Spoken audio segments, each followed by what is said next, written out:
We each dug deep into our personal whiskey collections and asked, what are the 10 bottles we'd never want to be without? We own hundreds of bottles of whiskey, and today we're giving you a peek into our shelves and sharing our favorites that we currently own. So if you're building a collection or just want to try something new, stick around because this list is packed with incredible picks and personal stories. But before we get started, we'd like to show you our awesome whiskey-inspired t-shirts, like our Apocalypse Now, Godfather, and even Barbie parodies. We have patriotic tees, as well as ones with our official logo to tell the world you're part of this amazing whiskey community. The shirts are soft, fit great, and we think you're gonna love them. Links are in the description below. Now, onto our list.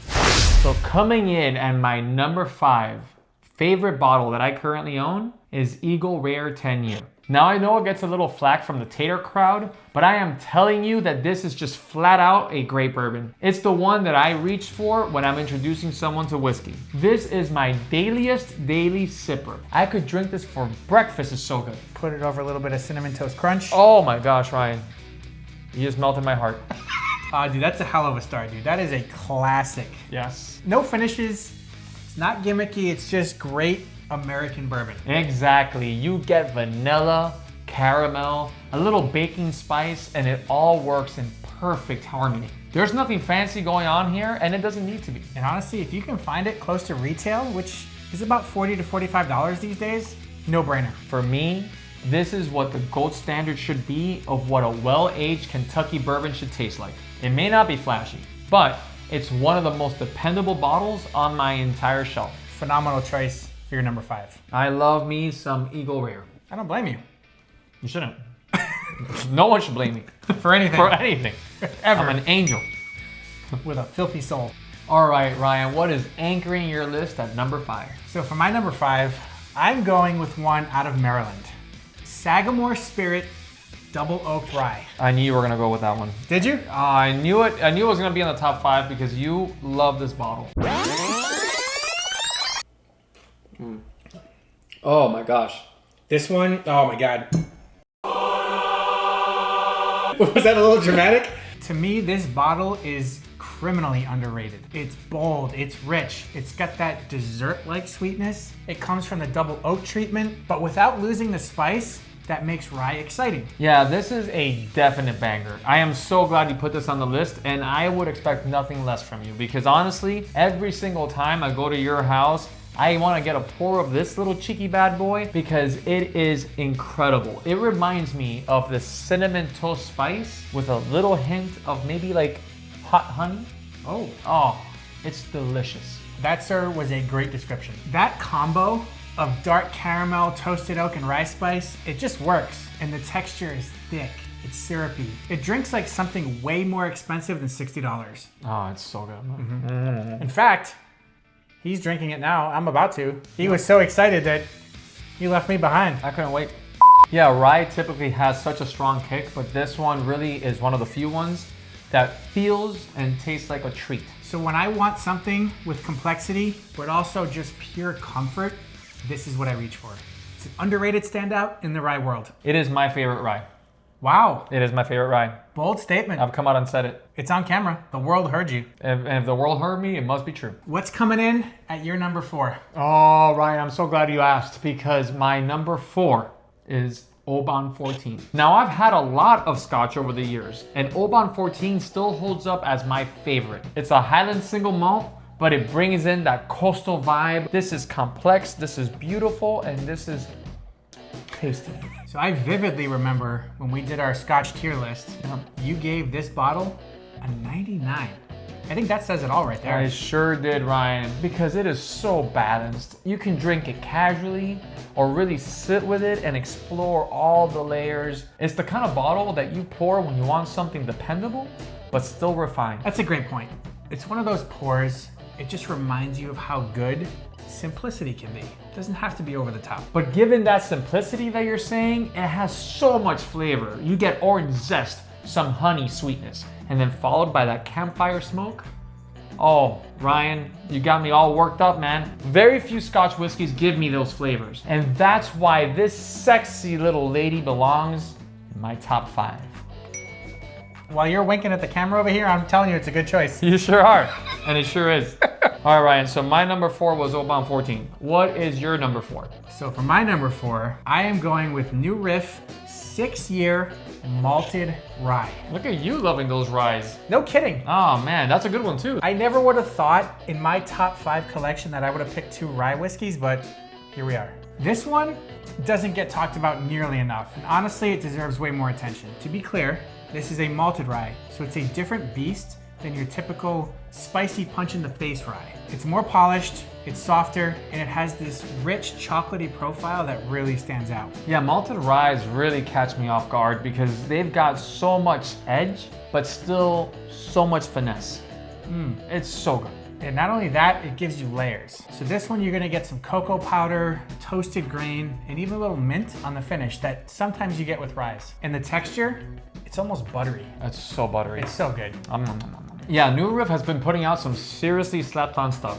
They really have. Everything they make is great. Yes. But this one, I agree. This is probably my favorite. To me, this bottle is a perfect example of what happens when a craft distillery commits to not only quality, but patience. It is one of the most rewarding pours on my shelf. Good choices. All right, what are we drinking next? Oh, good call. Wow. Since I'm talking about it right now. Number 3 is honestly the biggest surprise for me on this entire list. And it's not even from Scotland or America.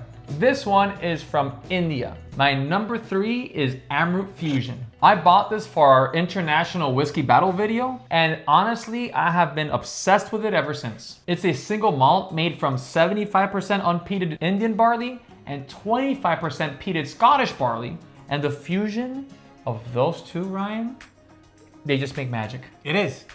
It's more magical than Disney. I agree. Thank you, India. I remember the first time you poured this one.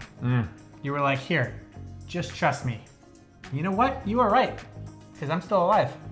You sure are. Not only are you alive, but you're a better person for having experienced Amrut Fusion. Flavor-wise, this thing is wild. You get toffee, dark chocolate, and oak right up front, and then it shifts into coffee and spice and this sort of wisp of smoke. It's like the flavor keeps evolving mid-sip. The biggest thing for me with this bottle was that how it changed over time. What you got initially was not what you got at the end. No, it just keeps evolving. This thing is an incredible drinking experience. Oh. This is definitely one of the most unique single malts I've ever tried. Nothing else really drinks like it, and it kind of opened my eyes to what India is doing in the whiskey world. That is a great point. And for my friends who say they hate peated whiskey, I pour this and suddenly they are rethinking everything. And that's because this shit is good. It is the bomb. All right, Ryan, so Amrut Fusion brought that international flair into our list. What do you got next? Funny enough, you went a little bit peated here with Amrut. I'm gonna go full on smoke because my number 3 is Ardbeg Ugadile. Oh, what a good choice. Yes, this bottle is dark, intense, and downright beautiful. Ugadile combines that signature Ardbeg peat with sherry cask aging, and the result is a wild contrast of both savory and sweet. So you're gonna get barbecue smoke, dark fruit, espresso, even a little bit of salted caramel in there. You know what it reminds me of, Ryan? It reminds me of a campfire in a sherry warehouse. That sounds terrible, but it also sounds delicious. That sounds like a fire waiting to happen. It does. So going back to your little fire scenario, that's exactly what it is, but it's not out of control. It's under control. I'm glad it is. Thank you. There's a richness to it that keeps pulling you back in. I wouldn't necessarily pour this for a beginner, but if you're into peated Scotch, this is the absolute good stuff. To be honest, the Ugadile made me fall in love with the Islay style all over again. It's not an everyday pour per se, but when I want something with an edge and depth, this is the one. And you know what, Ryan? I'm glad you said that because the one that I'm choosing next is an excellent everyday pour. That was a good segue. You like that? My number 2 favorite whiskey that I currently own is Penelope Rio. Rio goes through a double finishing process, first in honey barrels and then in used Amburana barrels, which provides a flavor of gingerbread cookie that's not usually found in whiskey. What you end up with is liquid dessert, but not in an excessive way. It's sweet, but balanced. Rich, but not overwhelming. Between the Penelope offerings, I thought the Havana crossed the line into too sweet. Yeah. But this one danced around it perfectly, and I have to agree, this one, picture it like cinnamon rolls straight out of the oven. I'm about to make love to the camera. I know, I can tell. All that vanilla and cinnamon and honey and spice. It's a complete flavor bomb. I'll admit, Amberana is not for everybody, but this one's done right. Honestly, it just makes me happy when I pour it, which is what I just did right now after we finished the Emerald Fusion. I mean, isn't that what it's all about? I mean, just having pure joy in a glass. If it makes you want to have another sip, then it must be doing something right. That's the whole point, right? I mean, when you're drinking, it's not just to just be sophisticated and get all these notes and flavor profiles.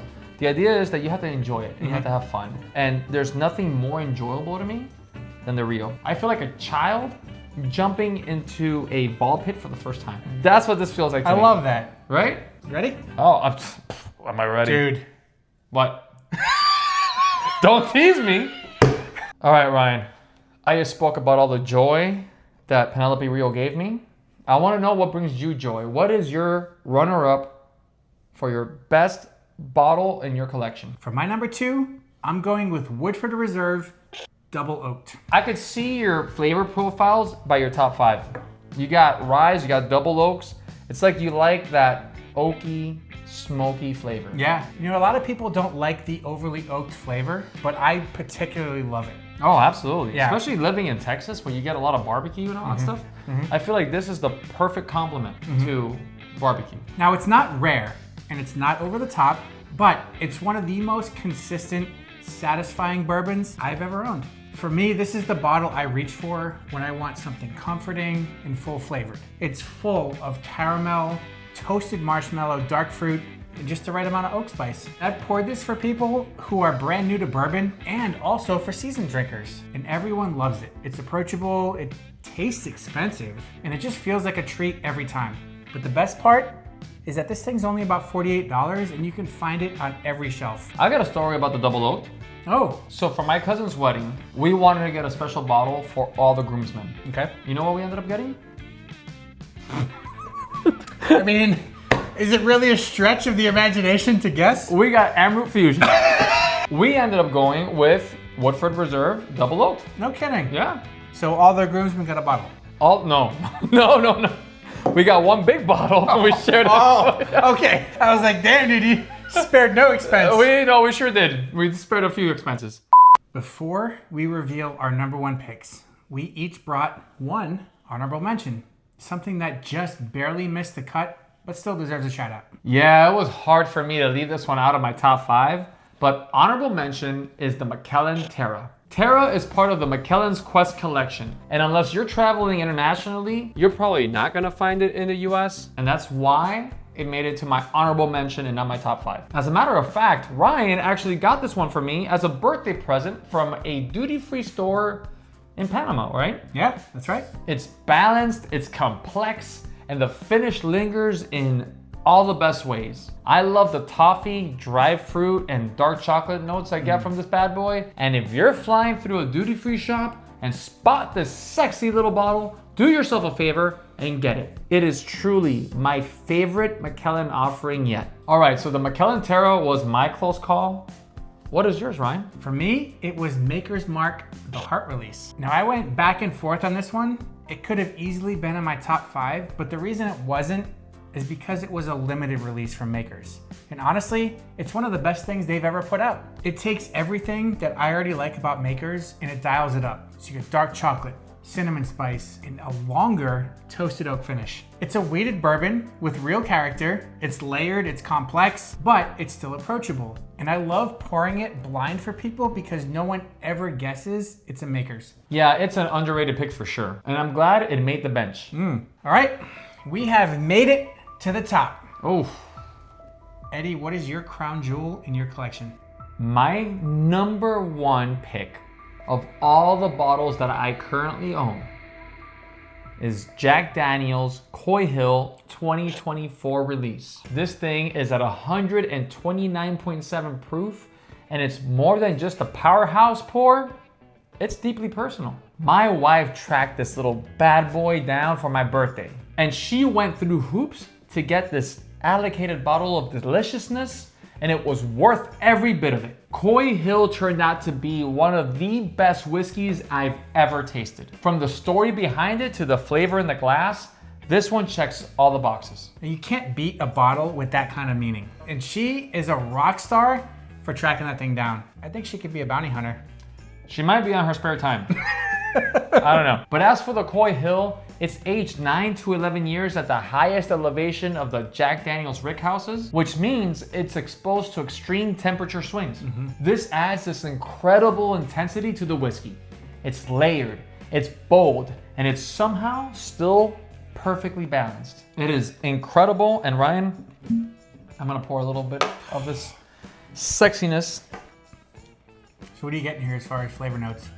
Oh man, on the taste, I get cherry cola, vanilla, hints of toffee, but it's all kicked up a notch due to its craftsmanship and high proof. This is truly something that every whiskey lover should experience at one point or another. And I'm hoping that future releases are as good as the 2024 release and more available.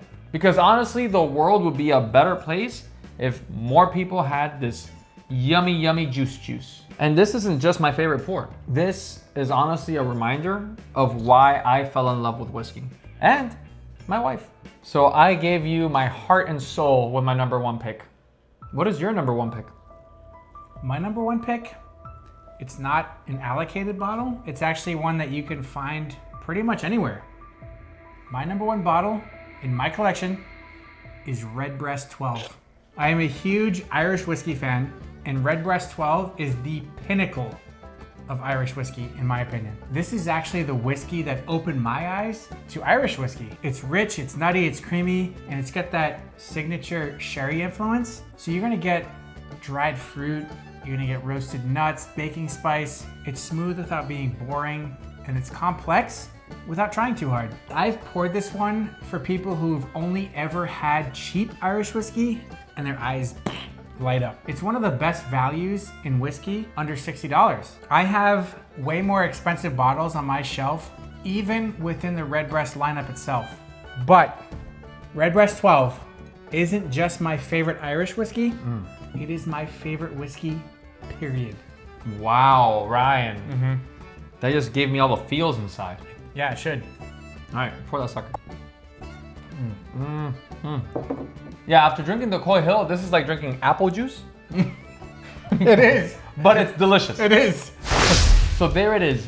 10 bottles plus an honorable mention from our personal collections that we absolutely stand behind. Now, we want to hear from you. Drop your top 5 in the comments. What are the bottles you keep going back to? We love seeing the comments section active. In fact, this video idea came from one of our viewers. So if you have something to say, we would love to hear it. And if you enjoyed this video, check out some of our other tier lists here on the screen, where we rank whiskeys in different categories. And don't forget to like, subscribe, and share with your friends. Let them know that we are building a community that is growing fast. Till next time, cheers.